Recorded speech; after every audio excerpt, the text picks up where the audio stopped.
观众朋友们好，这里是大时局，我是王真。北京丢大脸了，刚开幕的香山论坛号称百国来朝谈和平，结果美国只派一个驻京武官走过场，德国、法国也只是派军事参赞凑数。而台下更乱，习近平的军中大秘钟绍军被曝成军中第一贪，武警司令王春宁、政委张宏兵双双落马，火箭军后勤还遭倒查9年。一边办和平论坛，一边军中大清洗，这就是习近平如今最尴尬的处境。第12届香山论坛于9月17号至19号在北京国际会议中心登场。中共官方宣称有超过100个国家1800名代表参加，安排了4场全体会议、8个专题论坛，还加上2025国际双用途技术装备博览会。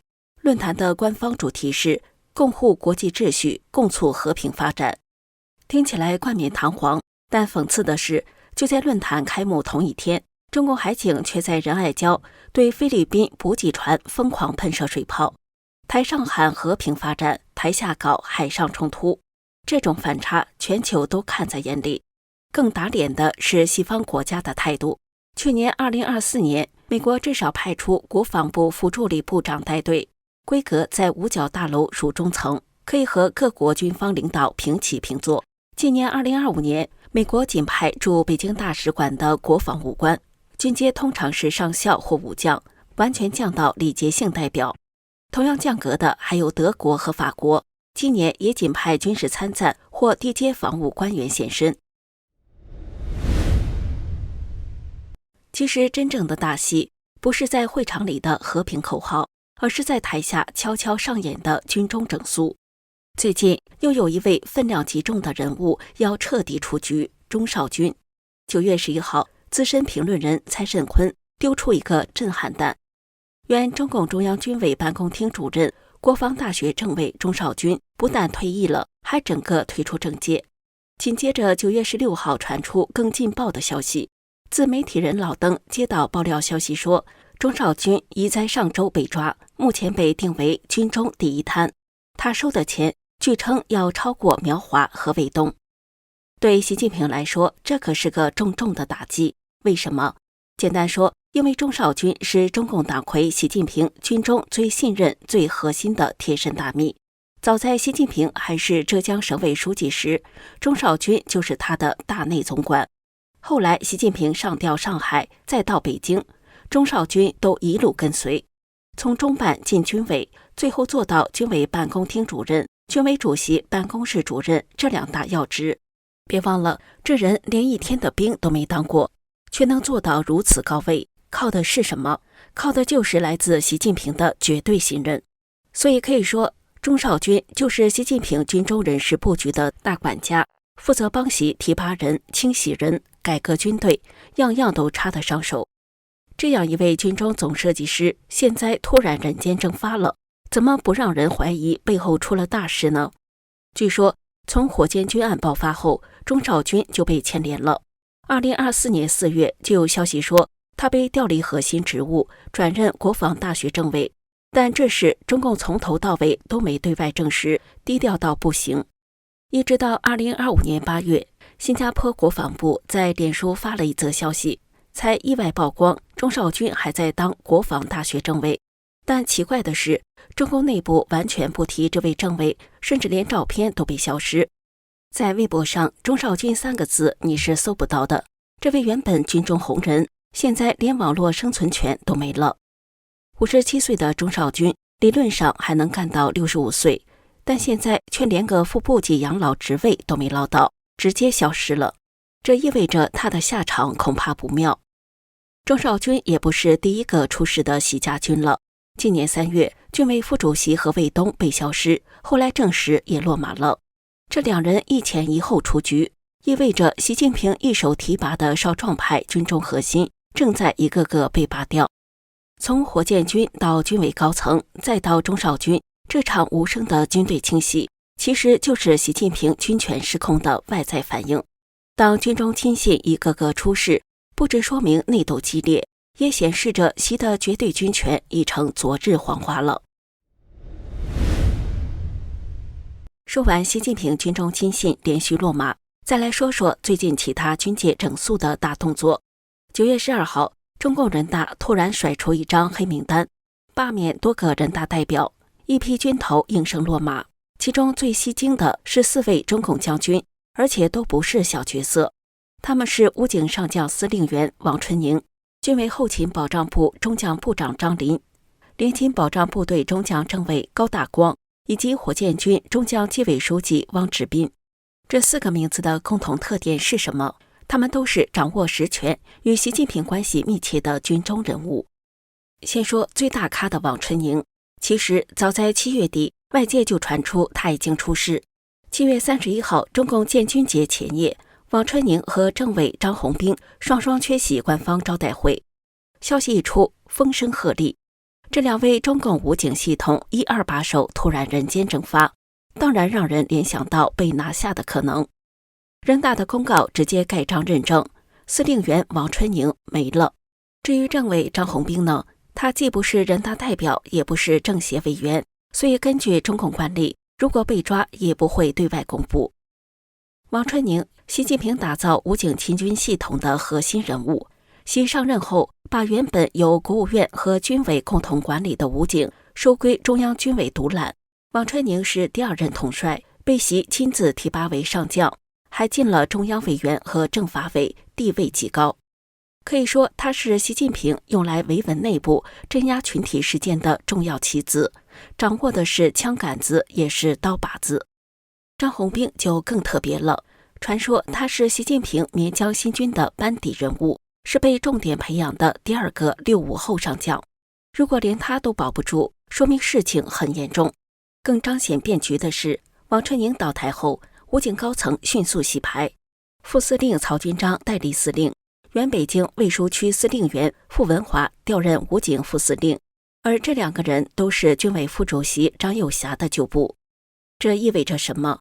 意味着武警系统已经从习亲信换成张又侠系统接管，这背后的信息量很大。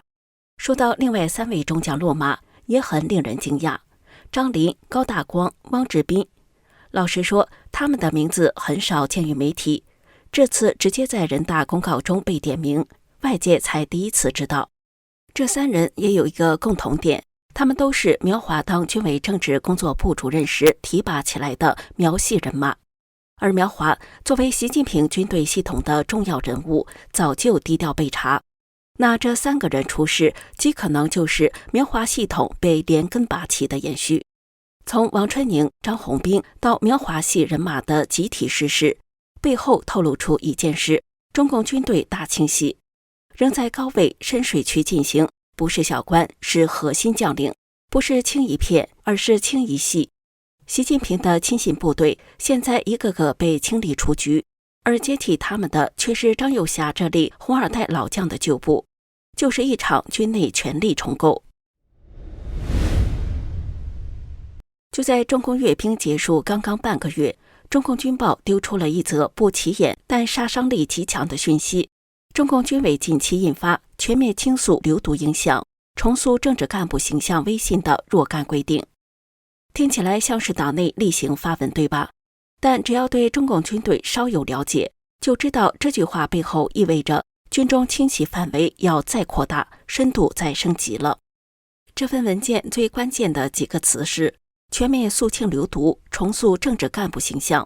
这就是在宣告军中现在要清人了，而且是要把军队政治系统里的旧人旧网络通通清干净，指的就是习近平曾经的左膀右臂。从语境判断，这次要肃清的流毒其实就是指2个人，原军委副主席何卫东以及原军委政治工作部主任苗华。这2人是习近平军中最核心亲信，1号、2号人物。军委肃流毒规定就是在暗示清洗习近平提拔的将军们激起一脉。在苗华、何卫东被拿下后，外界许多评论认为习的军权已被架空，而随后军队大清洗出现的新动向，每个都和习军中亲信有直接关系。习近平任军委主席13年，钟绍军从2013年到2024年有11年都陪伴在侧，任军中大内总管。钟绍军被一免到底，更难堪的是习近平，同时武警高层换成张又侠的人，军中肃清何卫东描华流毒，倒查9年，可见进一步清洗习军中余党的可能性极大。这还不是全部，几天后，另一件大事发生了。中国政府采购网报道，火箭军后勤部在短短4天内连发180条公告，直接把74名专家、116家供应商通通终止参与军队采购资格。原因是这些人涉嫌在过去9年内的采购过程中存在违规、行贿、造假、舞弊等问题。也就是说，军中采购系统正在受倒查9年的大洗礼，代表着要从当下一直查回到2016年，即习近平完成军改、成立火箭军的那一年。这个动作告诉我们什么？一个字：狠。就是要从系统层面追查整个军队后勤系统的金钱网络与裙带关系，并连根拔起。我们来看整体逻辑线，前2任火箭军司令魏凤和、周亚宁和李玉超都已倒下，现在开始清洗火箭军后勤部，再拓展到整个军委机构、联勤保障部队、海陆空后勤部门、国防大学、信息战部队。也就是说，不是一个部门出事，而是整个后勤系统被锁定清洗。为什么？因为军中采购是军中最大的肥差，谁控制采购，就控制了预算，就有话语权，也就有油水。这种军中利益黑箱，过去几十年里一直是军中潜规则。你可能注意到了，那些掌控后勤的中将上将，大多都是习近平提拔的。这一波倒查9年的行动才刚刚开始，未来还有多少上将、中将会从台上的军中红人变成看守所里的流毒余孽？这盘棋还远远没有走完。从钟少军失势到王春宁落马，再到后勤采购倒查9年，又在军中乱局下推动香山论坛，试图另类军中新秩序，对抗美国。我们看到，中共军队不是稳定的铁血军纪，而是一连串人事消失、内斗升级、信任崩解。国内将领人人自危，对上忠诚变成风险，对外外交降级。香山论坛看似热闹，实则代表北京在国际军事圈话语权的流失。从内斗到外斗，中共军权体系已经进入维稳式生存状态，看起来强势，其实是更深的脆弱。这里是大时局，感谢您的陪伴与思考，请订阅、分享并打开小铃铛，一起在动荡中坚守真相，在黑暗中点燃希望。